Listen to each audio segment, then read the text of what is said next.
Dos historias de encuentros con gente terrorífica. Parte 4. La señora bien vestida en el estacionamiento.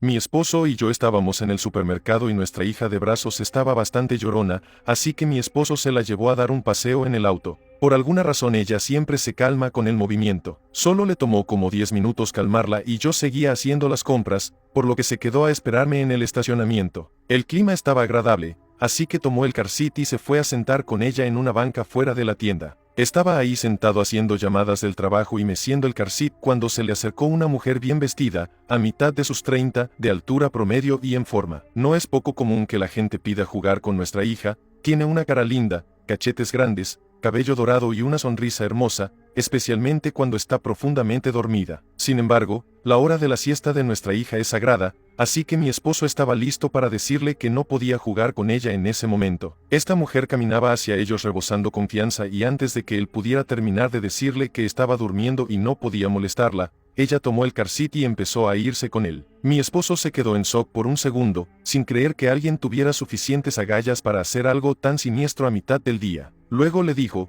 disculpa, dame a mi hija, mientras su pánico aumentaba. Ella se mantuvo calmada todo el tiempo, pero cuando él le gritó ella empezó a caminar más enérgicamente. Él corrió a toda velocidad hacia ella e intentó arrebatar el car seat de sus manos y ella empezó a gritar, ayuda, este hombre está intentando robar a mi hija, 911, ayuda. Por supuesto, nadie en el estacionamiento había visto lo que pasó antes y pensaron que él realmente era un hombre solitario con una camiseta de Deadpool contra una pequeña mujer bien vestida. De inmediato un hombre golpeó a mi esposo y lo tumbó al suelo mientras lo detenía ahí. Él podía escuchar a las demás personas animando a la señora para que presente una denuncia, pero ella estaba haciendo muy buen trabajo actuando muy asustada e insistiendo que solo quería irse a casa. Para empeorar todo, ella estaba conduciendo una minivan. Mi esposo estaba totalmente en pánico mientras se daba cuenta que todo el estacionamiento se había unido para facilitar el de nuestra hija sin saberlo. Él estaba rogándoles, pero nadie le hacía caso. Todos le gritaban que estaba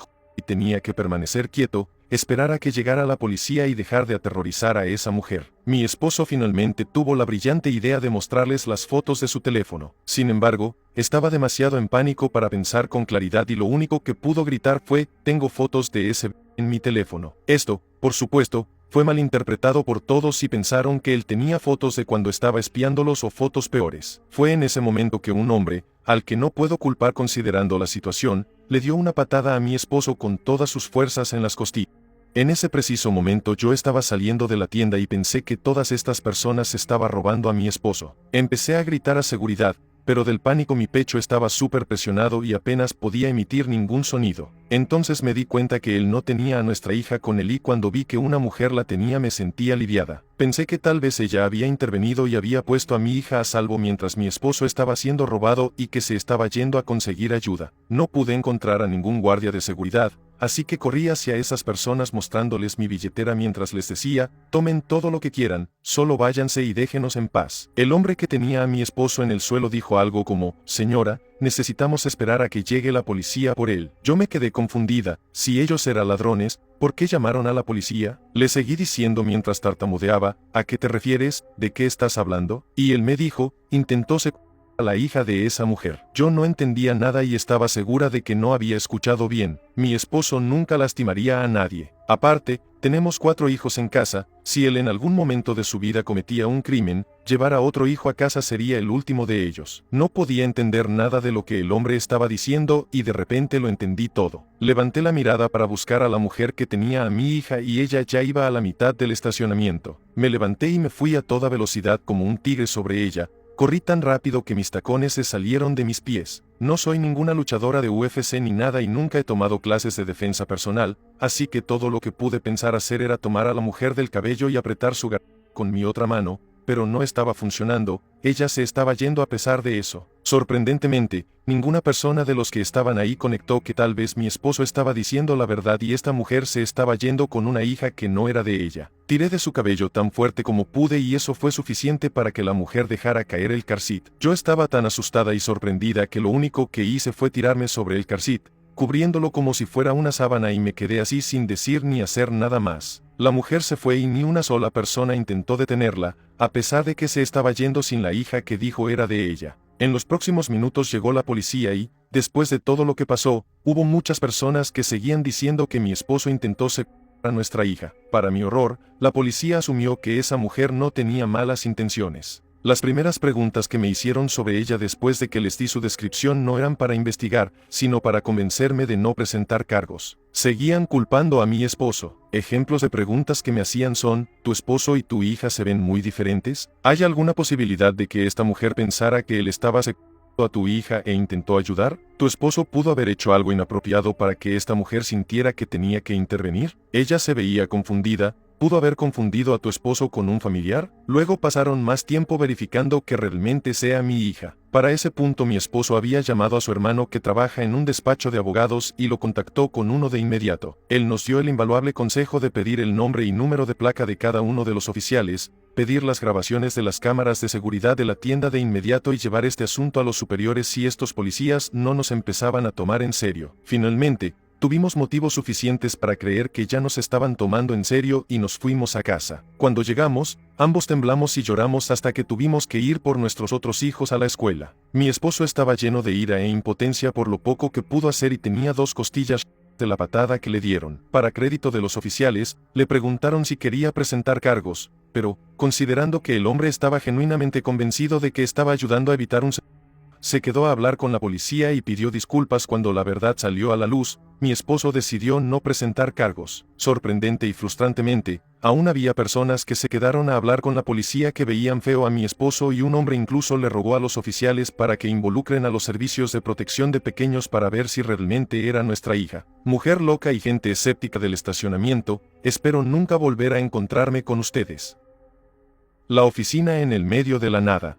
Cuando tenía 19 trabajé en una empresa que hacía mano de obra en áreas rurales de Australia. Básicamente lo que se hacía era decirles cuando estabas disponible y ellos te enviaban a una granja remota por unas semanas donde hacías todo lo que ahí necesitaban que hicieras. Era trabajo duro y horas largas, pero la paga era buena y si te tocaba un buen grupo de trabajadores te divertías. Yo estaba trabajando en una propiedad muy grande a 9 horas de distancia de la ciudad de Sydney y a 40 minutos del pueblo más cercano. Alguien me dijo que esa propiedad era del tamaño de todo el estado de Maryland en Estados Unidos. En resumen, una propiedad enorme en el medio de la nada. Estaba trabajando en la granja limpiando maleza con otros 3 tipos de mi edad. Nuestro jefe era un tipo llamado Jeremy, quien era dueño de la granja y nos supervisaba mientras ayudaba con el trabajo. Él era muy relajado y generalmente bueno con nosotros. Este verano en particular hacía mucho calor y el trabajo era pesado, así que, un día, cuando la temperatura llegó a 38 grados centígrados, Jeremy decidió darnos la tarde libre. Dijo que había una laguna en la granja como a 25 minutos conduciendo hacia el norte y yo estaba interesado en nadar,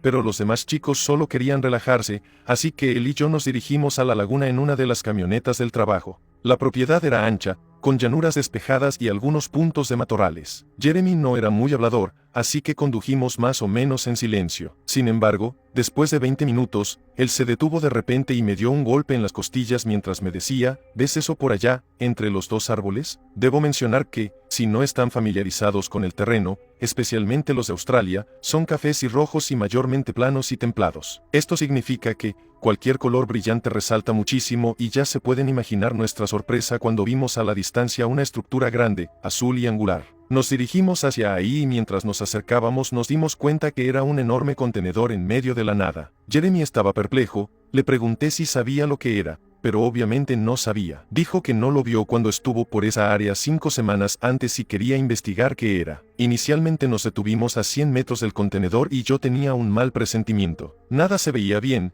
es difícil de explicar, pero algo tan grande a la mitad de la nada sin explicación de cómo llegó ahí, definitivamente era raro. Sin embargo, Jeremy quería seguir investigando, cosa que yo entendía dado que era su propiedad, pero yo estaba muy ansioso en verdad. Mientras nos acercamos, las cosas se ponían más y más raras. Había un enorme generador de diésel y una cámara de circuito cerrado a cada lado del contenedor con sensor de movimiento y hacían un zumbido mientras se movían de lado a lado siguiéndonos. Intenté razonar con Jeremy. Le dije algo como: con toda esta seguridad, obviamente alguien no nos quiere aquí, deberíamos irnos. Pero él no me hizo caso, recordándome que era su granja y quien sea que puso eso ahí estaba invadiendo su propiedad, así que quería ver qué había dentro. A pesar de toda la vigilancia, solo había un pequeño candado en la puerta. Nosotros teníamos la herramienta adecuada en nuestra camioneta y, Después de romper el candado, entramos. Lo primero que noté fue una ventisca de aire frío que salió del contenedor. El lugar tenía aire acondicionado, lo que admito fue muy relajante por todo el calor que hacía. Buscamos un interruptor de luz, pero yo ya podía ver que era algún tipo de instalación de cómputo. Había pequeñas lucecitas LED por todos lados y el típico zumbido que escuchas cuando tu computadora está trabajando. Cuando finalmente encendimos la luz, pudimos ver una instalación tipo oficina muy sofisticada. Había discos duros del tamaño de refrigeradores y otros dispositivos de cómputo en las paredes. En la pared del fondo había cajas de plástico y había muchos escritorios con monitores y sillas de oficina. En este punto sentí que estaba en uno de esos sueños que no tienen sentido. Nada de esto lo tenía. Caminamos un poco más adentro del contenedor y nos sentamos en los escritorios para ver si las computadoras nos podrían dar una idea de qué demonios estaba pasando. Mi corazón estaba acelerado y solo quería irme. Nos habían visto las cámaras y si alguien las estaba revisando, ya sabían que estábamos ahí. Jeremy, por otro lado, estaba aferrado en que teníamos que llegar al fondo de esto, así que puse cara de valiente y empecé a buscar en las computadoras. Estuvimos así un rato, pero ninguno de los dos era hábil con las computadoras más allá de escribir en Word y ver el Facebook. La mejor forma en la que lo puedo describir desde mi poco conocimiento es que era un sinfín de plática entre computadoras. Constantemente se recibía información y luego se grababa en muchas ventanas. Me rendí con las computadoras y caminé cautelosamente hacia el final del contenedor hacia la enorme pila de cajas. Estaba bastante seguro que no había nadie ahí ya que no había ningún lugar donde esconderse, pero seguía siendo cuidadoso. A pesar de que mi cerebro me decía que no lo hiciera, decidí ver qué había en las cajas. Hasta el día de hoy, el breve vistazo que eché dentro de esta caja hace que se me revuelva el estómago. No me tomó mucho tiempo darme cuenta que esta caja estaba llena de pósters, DVDs y fotos de un no bastante fuerte de pequeños. Una cosa que se quedó conmigo es que todo estaba pulcramente ordenado en folders y cajas más pequeñas. Esta gente era organizada. De inmediato me hice hacia atrás, pegué un brinco y corrí hacia Jeremy. Apenas podía decir una sentencia completa, pero le dije algo como, amigo, vámonos, de pequeños, fuera de aquí. Me lo llevé arrastrando afuera, me compuse un poco y me las arreglé para explicarle lo que había visto. Nos subimos de vuelta a la camioneta y volvimos a la casa a toda velocidad. En la granja no había recepción de celular y no habíamos llevado el teléfono satelital con nosotros, así que teníamos que volver a la casa para llamar a la policía desde el teléfono fijo. Una vez que los llamamos, ellos tenían que conducir hasta la granja desde la estación de policía más cercana, que estaba en un pueblo como a media hora de distancia del pueblo más cercano a la granja. Esperamos, hablando frenéticamente de lo que habíamos visto y la policía llegó como una hora después. Llegaron en dos todoterreno y nosotros nos subimos con ellos para dirigirlos al lugar,